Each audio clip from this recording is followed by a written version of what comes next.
Good morning all. Today we'll be talking about antifungal agents.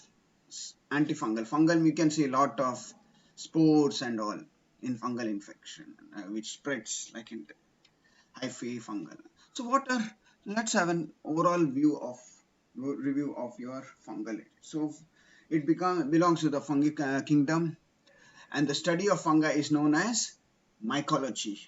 So the study of fungi is known as mycology, and fungi is the singular and fungus is the plural. So what are the four main characteristics of fungi? The fungi are eukaryotic, that means they have their own nucleus and mitochondria. They are heterotrophs, that means they depend upon other organisms for food. They are multicellular, they cannot move on their own. So these are the basic criteria or basic characteristic of fungi. Now, what are the different type of fungal infections? What are the fungal pathogens present? That is Candida, Aspergillus, Cryptococcus, Histoplasma, Pneumatitis, Stachybotrys, Microsporium, Trichophytum. So these are some of the fungal infections. Cost. Pathogenic fungal infection. Now let's go for the antifungal agents. So what are antifungal? So there are sometimes the fungal infection can be systemic or topic. What is systemic fungal? These are lethal. They are the major cause of death in patients whose immune system is compromised. So this is more prevalent in the patients who have compromised immune system. Basically, patients with cancer or who's undergoing chemotherapy, organ transplantation, where there is immune system is suppressed, because you give immunosuppressants to the organ transplantation patient. So for the compatibility, so in such patients are vulnerable for fungal infection, HIV infection. Yeah, this is also. So these are the patients who are more prone to the systemic fungal infection. Next is superficial infections of skins and other soft tissue structures.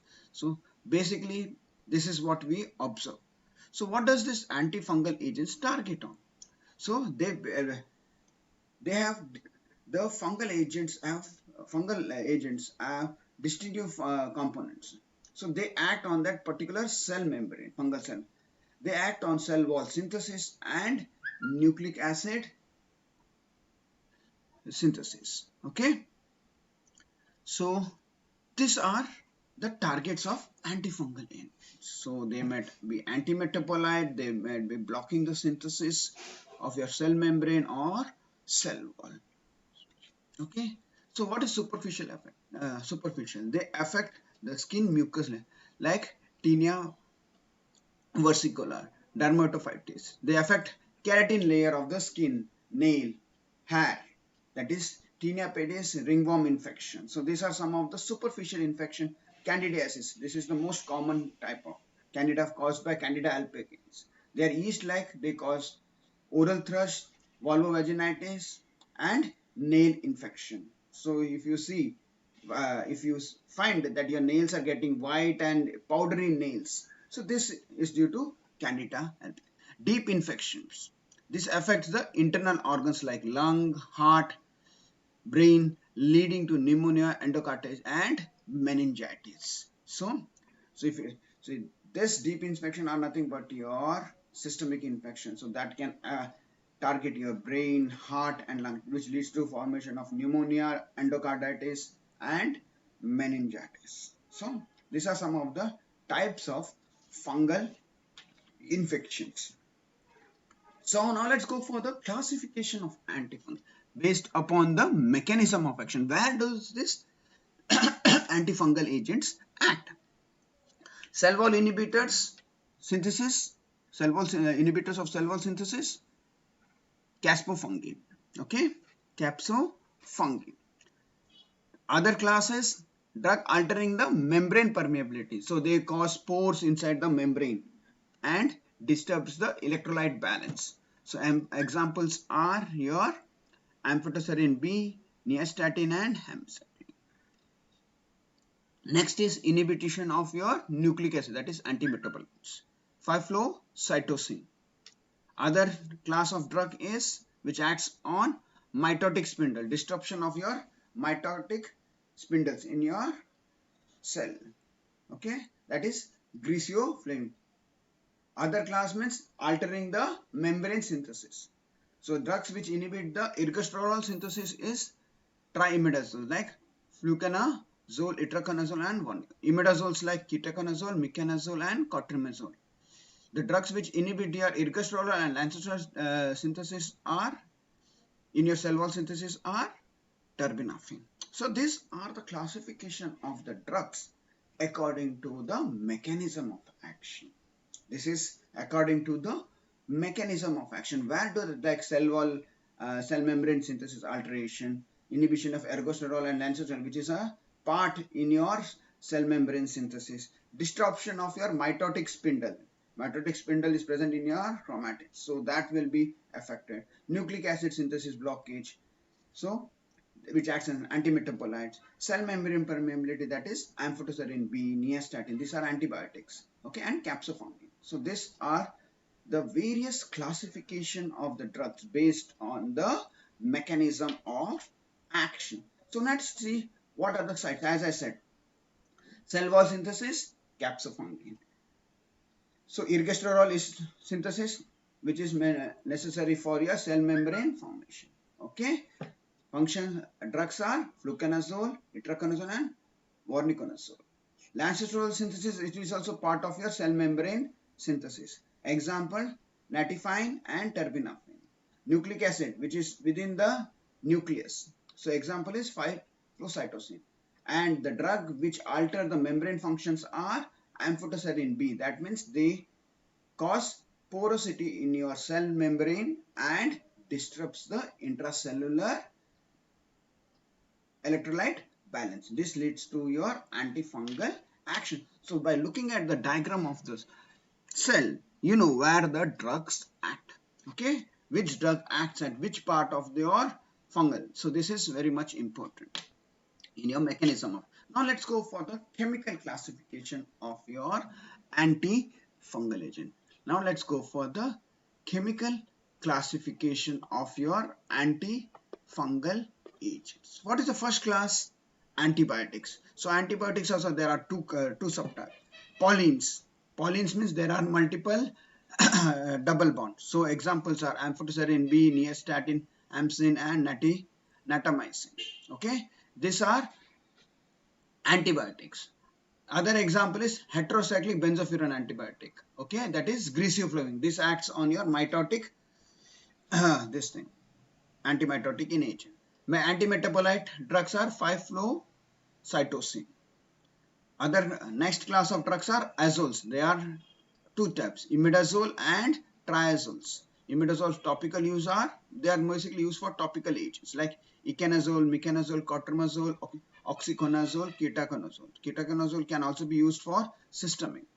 Triazoles are used for systemic antifungal agent like fluconazole, itraconazole and voriconazole. They are systemic antifungal agents. So which are the systemic antifungal agents? Fluconazole, itraconazole and voriconazole. Ketoconazole can act as an systemic. Imidazole also. Other drugs are topical in agent. Okay. Allyl amines are terbinafine. Other topical agents are tolnafilin, andiconic acid, benzoic acid, cyclopyroxalulamine, buprenorphine and sodium thiosulfate. So these are some of the chemical classification of your antifungal agent. Very important from your examination point of view. Let's go have another revision. So antibiotics, polyene antibiotics and heterocyclic benzofuran. Polyenes are amphotericin B, nystatin, hamicin, natamycin. Heterocyclic benzofuran, greasiofilm. Antimetabolites are 5-fluocytosine. Azoles are imidazoles. They are mostly topical agents. Example is icanazole, meconazole, cotrimazole, oxyconazole and ketoconazole. Triazole examples, they are mostly systemic in their usage. They are mostly systemic. Example, fluconazole, itraconazole and voriconazole. Allyl amines, terbinafine. Other topical agents are, miscellaneous agents are tolnafilate, zinc succinate. There are many things. You need to take cyclopyroxalamine. So these are some of the examples of your miscellaneous drugs. Now let's go for the first class of drug. Let's go for the first class of drug, that is your antifungal antibiotic, and in that class let's go for polyene antibiotic. How do you see the structures of polyene antibiotics? How do you see the structure of polyene? Why it is called polyene antibiotics? Why it is called? What do you see in the structure? What are the basic things that you see in the structure of an polyene antibiotic? Very important. I just want you to concentrate now on the board. Okay. First example of antifungal antibiotics. They are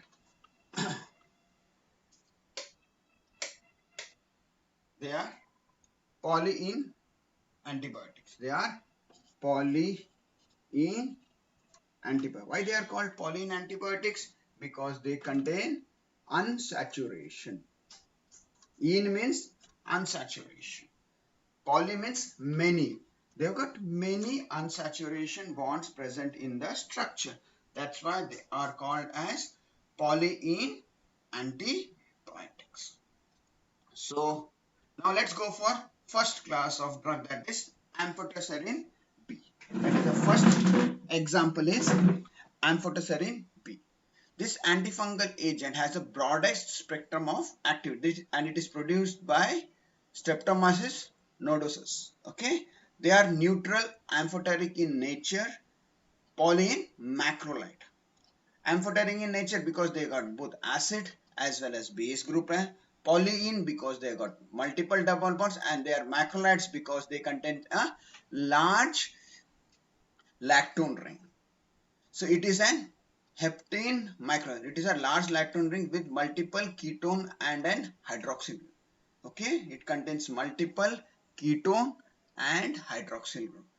It is a drug of choice for life-threatening systemic fungal infection. They interact with ergosterol to form pores. So what does they do? They interact with the ergosterol, which is the present in your cell membrane, and this leads to your formation of pores that increases the membrane permeability and allows leakage of your intracellular ions and macromolecules from the fungal cell, which leads to the cell death. So what is the mechanism of action over here, amphotericin B?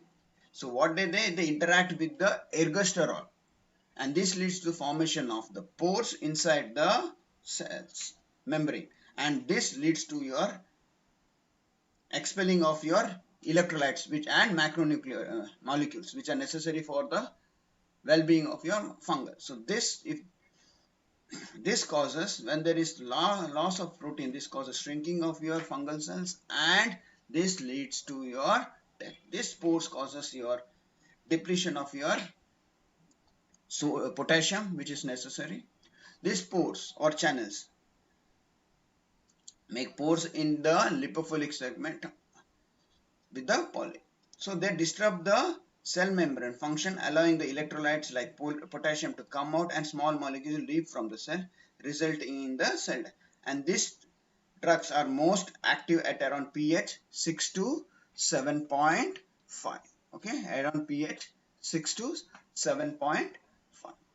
So they are active against Aspergillus, Blastomyces dermatitis, Candida albicans, Cryptococcus neoforms, Coccidiosis immitis, Histoplasma capsutum, and Mucor species. They are also active against Leishmaniasis.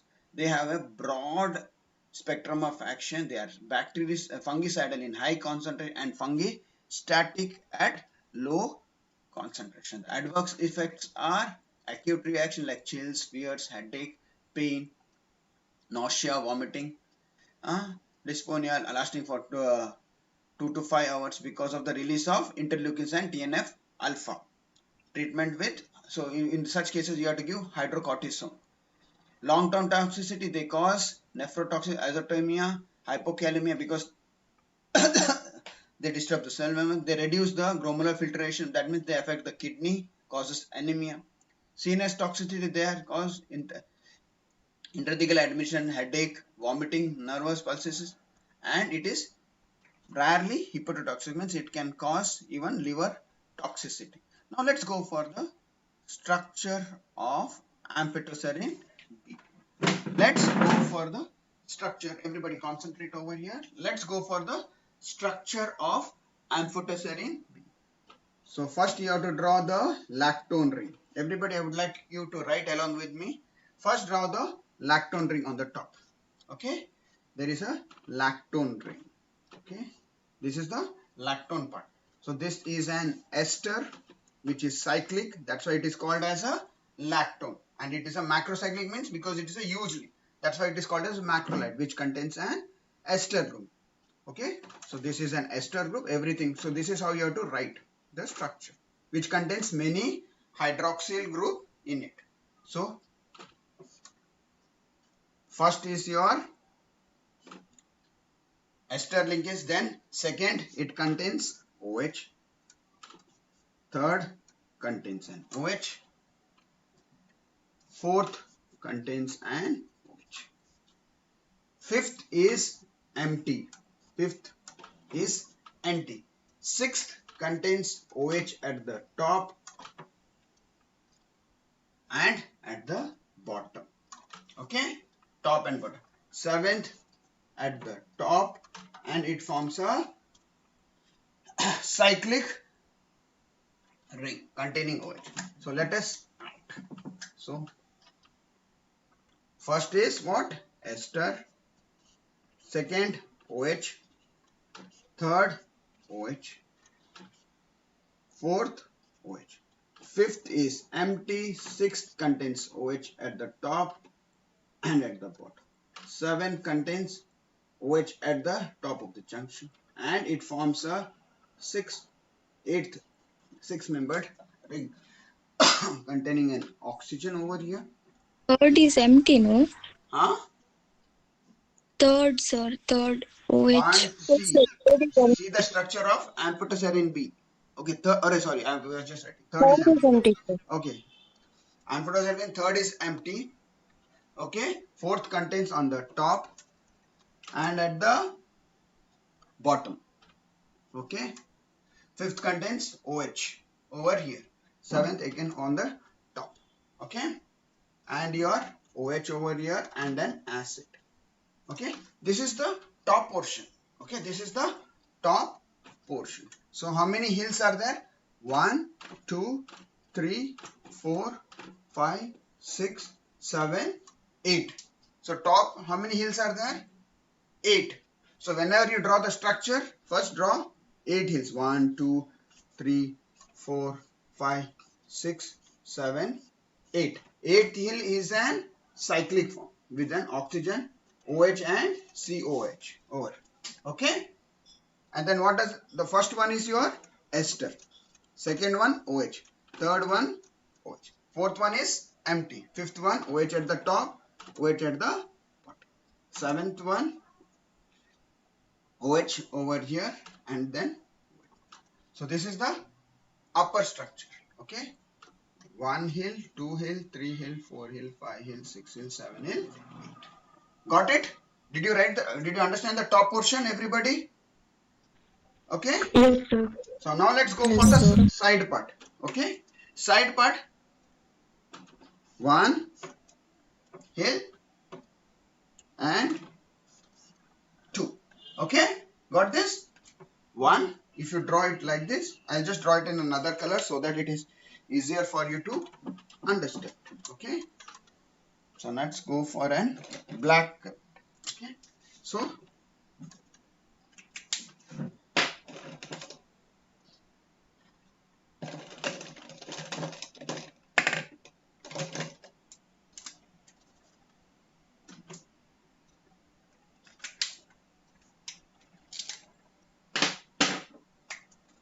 this thing is 1.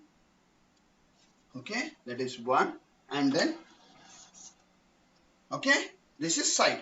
Okay, So what does the side thing contains? It contains an methyl over here, CH3. It contains an CH3 over here. It contains an Actually, it is not visible.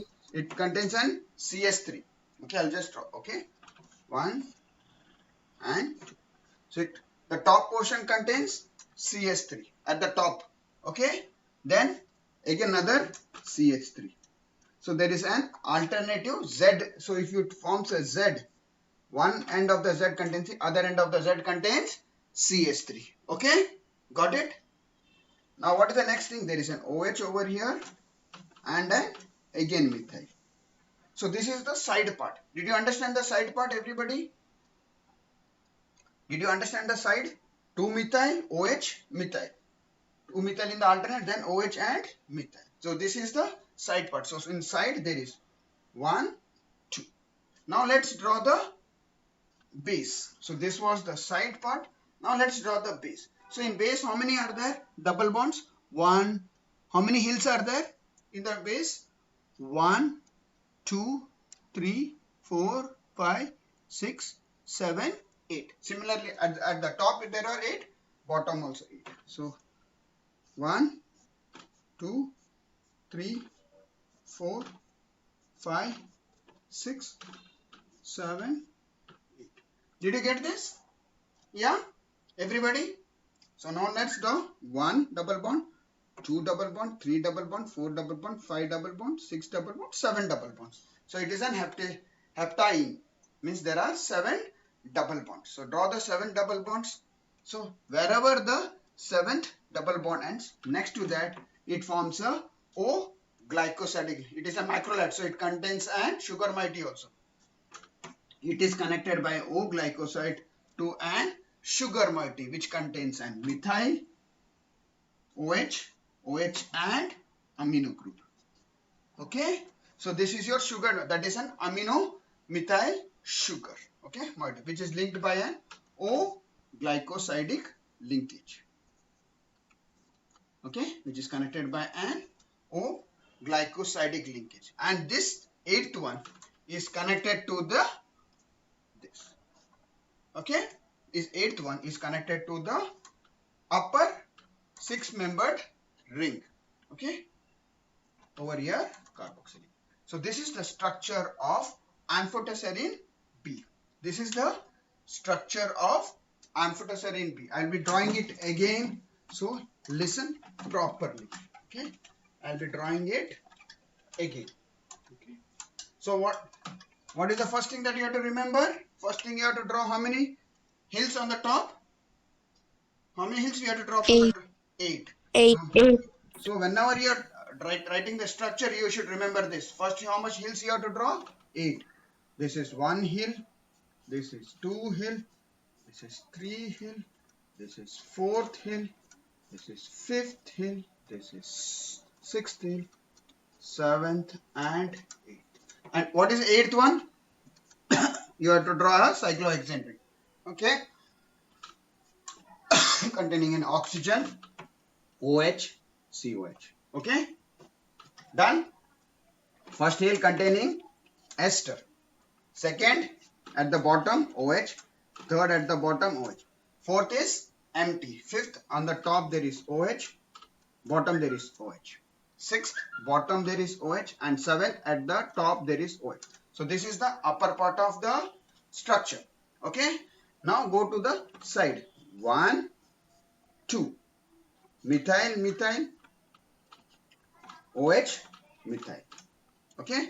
This is the side part. Now how many things we have to draw? Hill on the bottom, 8. 1, 2, 3, 4, 5, 6, 7, 8. Okay, just connect it. So there are 1, 2, 3, 4, 5, 6, 7. 8th one is connected by an O glycosidic. Its tip is connected by O glycosidic linkage to a sugar moiety which contains an methyl, OH, OH, amino sugar.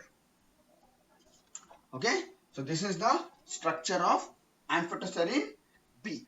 This is the structure of amphotericin B. Did everybody understand? So now let's go. This was structure of amphotericin. Now let's go for the structure of Nystatin. Okay, what is the structure of nystatin? What is the difference between nystatin and amphotericin B? Your first hill, second hill contains, third hill contains OH. Now in nystatin, fourth also contains an OH at the top. The fourth is not, but the fifth becomes vacant. Your fifth is vacant. Sixth contains an OH at the top and OH at the bottom. Seventh is the same in the top. So top portion is same. What are the difference? There is an OH at the third. Fourth one is contains an OH. Fifth one is empty. Sixth is the same. Sixth is the same. That contains an OH at the top and the bottom, and the seventh OH contains at the. So this is the difference between yes. Now side is same. Now what else difference is there? There is no double bond at the third hill. Below there is no double bond at the third hill. Third hill, that is there. There is no double bond. So this is the only difference between your nystatin and your amphotericin B. Did you get the structure of nystatin and amphotericin B, everybody? What is the difference between the two? What is the difference? One thing is that this OH comes over here, whereas there is no OH over here. In amphotericin there is an OH over here, but in this case of nystatin, it is not there. It goes to the sixth hill, OH at the top and bottom, and the seventh. So these are the two difference between. These are some of the difference between nystatin and amphotericin B. So these are the two polyene examples of two polyene antibiotics. These are the examples of two polyene antibiotics. And the other example is your griseoflavin. Okay. Other example, let's go for the structure and then I'll be explaining the mechanism. So what does griseoflavin contain? It is an example of benzofuran. It is an example of benzofuran, fused benzofuran. So this is your benzofuran ring. Okay. This is connected to. This is connected to an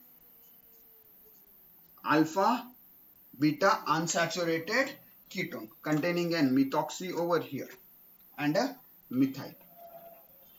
Okay. Next to it, there is a carbonyl group. In the benzofuran, there is an methoxy. Okay. And methoxy and chloro. So top portion contains methoxy, down portion contains a methyl and chloro, and there is a methoxy at, if you can count 2, 3, 1, 2, 3, 4. Fourth and sixth position contains methoxy, seventh position contains an chloro. Okay.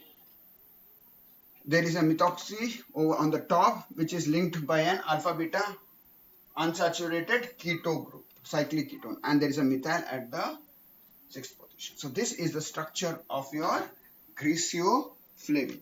This is the structure of your griseoflavin. Okay. Now let's see the mechanism of action. So mechanism of action is similar to that of your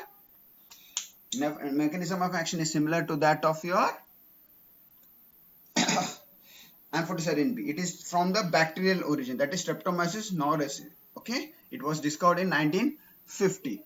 It is also an example of polyene macrolide, similar in structure to and mechanism of action to that of your amphotericin B. But these are very toxic to be used for systemic. They are only used as topical agent used in the preparation of cream, ointment, suppositories and other preparation.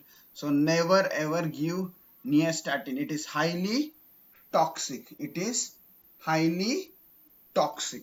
Okay. So never ever give nystatin to your as a systemic antifungal. It is only used for topical agent.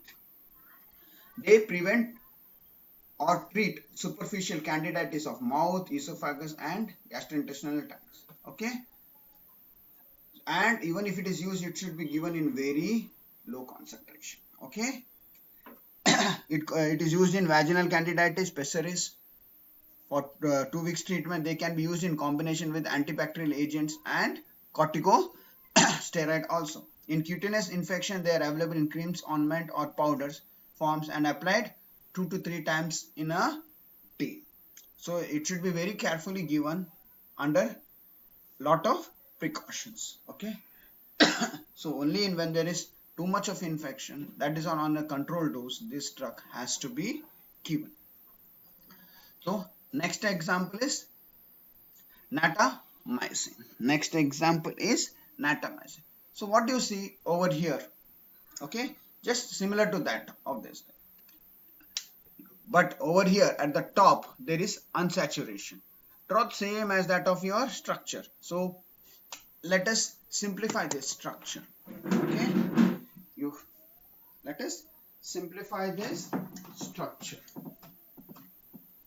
So what is the first thing that you have to draw is an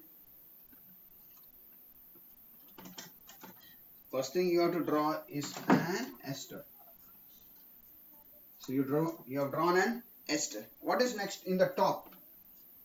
What is that? Instead of an OH, there is an unsaturation path. The next thing contains an. Sir, can't see the book. Okay, sorry. Okay.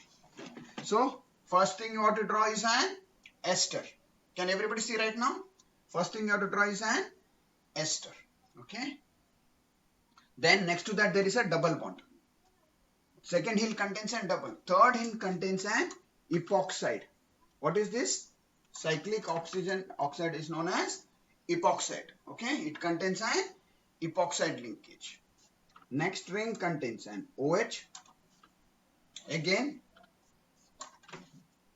and OH and OH. So how many rings at the top? Everybody, can you just tell me how many rings at the top? 1, 2, 3, 4, 5, 6. There are only 6 rings at the top. Okay. How many rings at the top? Sorry, hills at the top? 6. Okay. And the 6th ring is a cyclic containing your acid and your alcohol.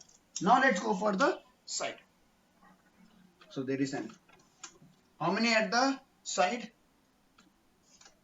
Only 1.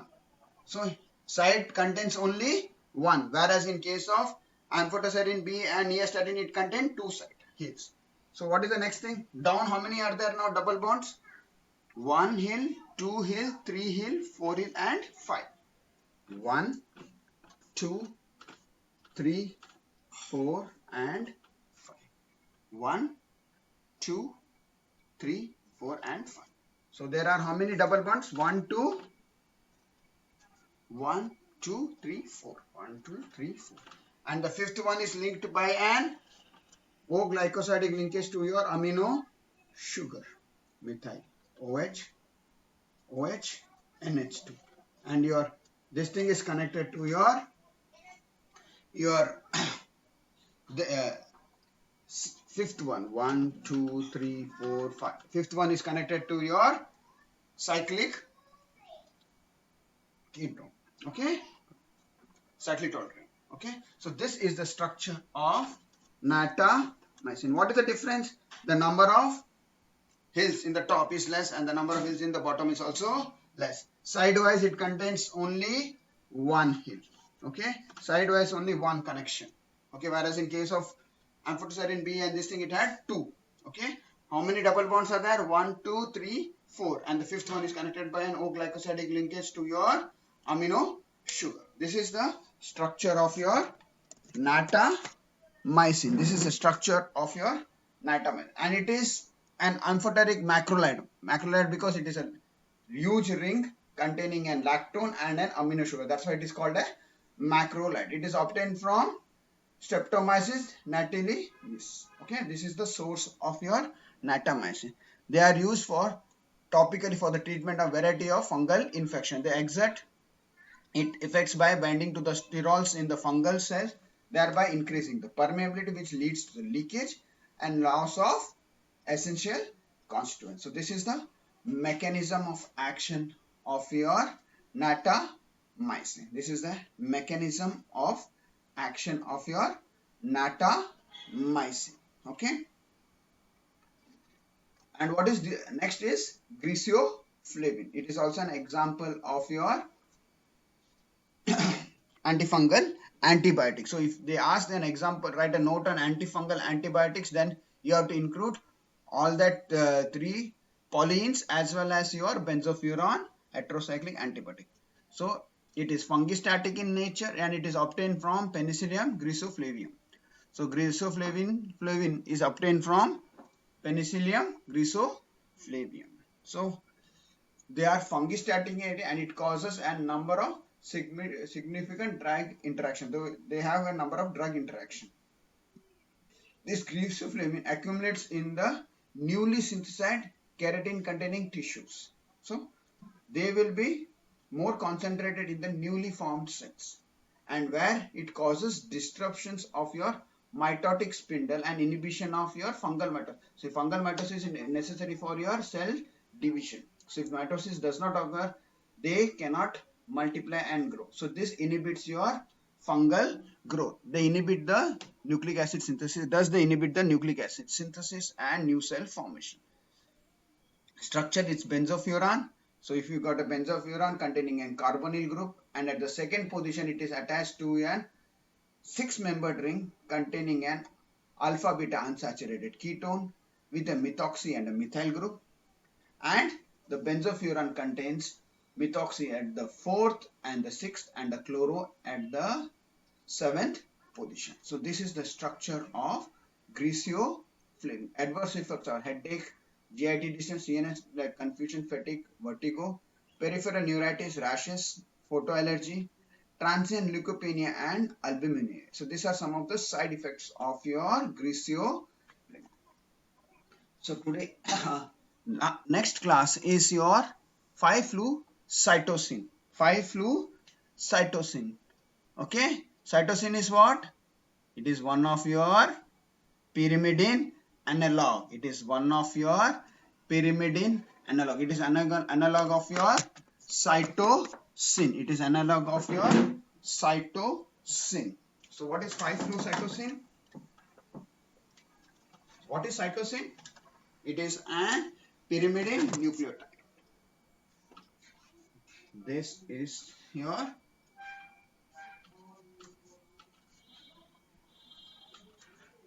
NH. So this is your cytosine. So when there is a fluorine at the 5th position, this is 1, 2, 3, 4, 5. When there is a fluorine at the 5th position, it is known as 5-flucytosine. Why it is called an antimetabolite? Because it is structurally similar to your cytosine nucleotide, which is a pyrimidine nucleotide. It acts as a prodrug. I'll be explaining why it acts as a prodrug. So this 5-fluorocytosine gets converted into your 5-fluurea. That means your carbonyl amino group gets converted into your urea. Okay. Amino group gets converted into a carbonyl group, and you get it gets converted into your 5-fluorouracil. Okay, 5-fluorouracil. So this is the structure of your 5-fluorocytosine. They in the human cells they get converted into a flies. The adverse effects are they cause bone marrow toxin, GIT, alopecia, skin rashes, itching, and hepatitis. So they are usually used in combination with amphotericin B in cryptococcal meningitis. They are very narrow spectrum of activity. So let's go into the mechanism of action. Let's go to the mechanism of action of blood. So once the 5-flucytosine, okay, because how can it enter? Because amphotericin B which will which will lead to your porosity of your cell wall and the cell membrane. So this 5-flucytosine will easily permeate with the help of enzyme permease. So once it is inside the fungal cell wall, this gets converted into a 5-fluorouracil with the help of the enzyme cytosine deaminase. So your amino group it's removed and you get your uracil. 5-fluor deoxyuretine, which is then converted by series of steps. Your uracil, your basic purine nucleotide gets converted in a nucleoside, and means your sugar moiety gets added, then it gets phosphorylated. Okay, so there is a series of conversion, and this particular intermediate acts as an false nucleotide for your thymidine synthesis. So this thing acts as a false target for your thymidine synthesis, and it inhibits the synthesis of thymidinic acid, which is essential for your DNA synthesis. Thus they act as an anti-metabolite, and it is always given in combination with amphotericin B because they increase the permeability of your 5-fluoro into the cell. So they show a synergistic effect along with your amphotericin B. So next example is your allylamine. Next example is your allylamine. So what do you mean by allylamine? So first thing you have to know what is an allylamine. What is an allylamine? What do you mean by allylamine? Allyl group. What is your allyl group? So 1.5 is known as allyl group. This double bond, and amine means NH2. So this is your basic pharmacophore. Okay, amine and this.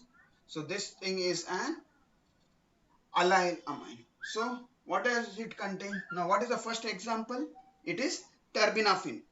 Now terbinafine, it is N-methyl amine, which is connected to an by an CH2 group to your, it is connected by to a naphthalene. Yeah, see the structure, it is connected to a naphthalene, and this allylamine, see this allylamine is connected to an acetylene moiety, which is connected to an acetylene moiety, which again is connected to a tertiary butyl group, which is connected to a tertiary butyl group. So this is known as terbinafine. This is your allyl group. This is your amino group. That's why it is called allylamine, which is connected to by a single bond to an acetylene linkage, which in turn is connected to a tertiary butyl group. So this is the structure of your, and this is your 1-methyl naphthalene connected to 1-methyl naphthalene, which is connected to your N-methyl allyl group. So this is the structure of your terbinafine. Got it? Now let's go for the structure of your naphthicene, naphthifine. So this particular group, this allyl group is linked to what? Directly it is linked to a phenyl group. This is linked to a phenyl group. That is the difference between terbinafine and naphthifine. So this is the difference between terbinafine and naphthifine. Only thing is that acetylene group is replaced by, and tertiary butyl group is replaced by a phenyl group, which is attached to an allylamine and methyl allylamine. So this is how the drug acts. So now let us see the mechanism of action of terbinafine. So they inhibit the fungal squalene epoxidase. So very important. What does they inhibit? They inhibit the enzyme squalene epoxidase, thus decreasing the synthesis of ergosterol. And this leads to accumulation of your toxic amount of squalene, which leads to the death of the fungus. So if there is more amount of squalene inside the fungal cells, if the squalene does not get converted into your ergosterol, which is inhibited by your terbinafine, this will be very toxic for the fungal cells, and this causes your fungal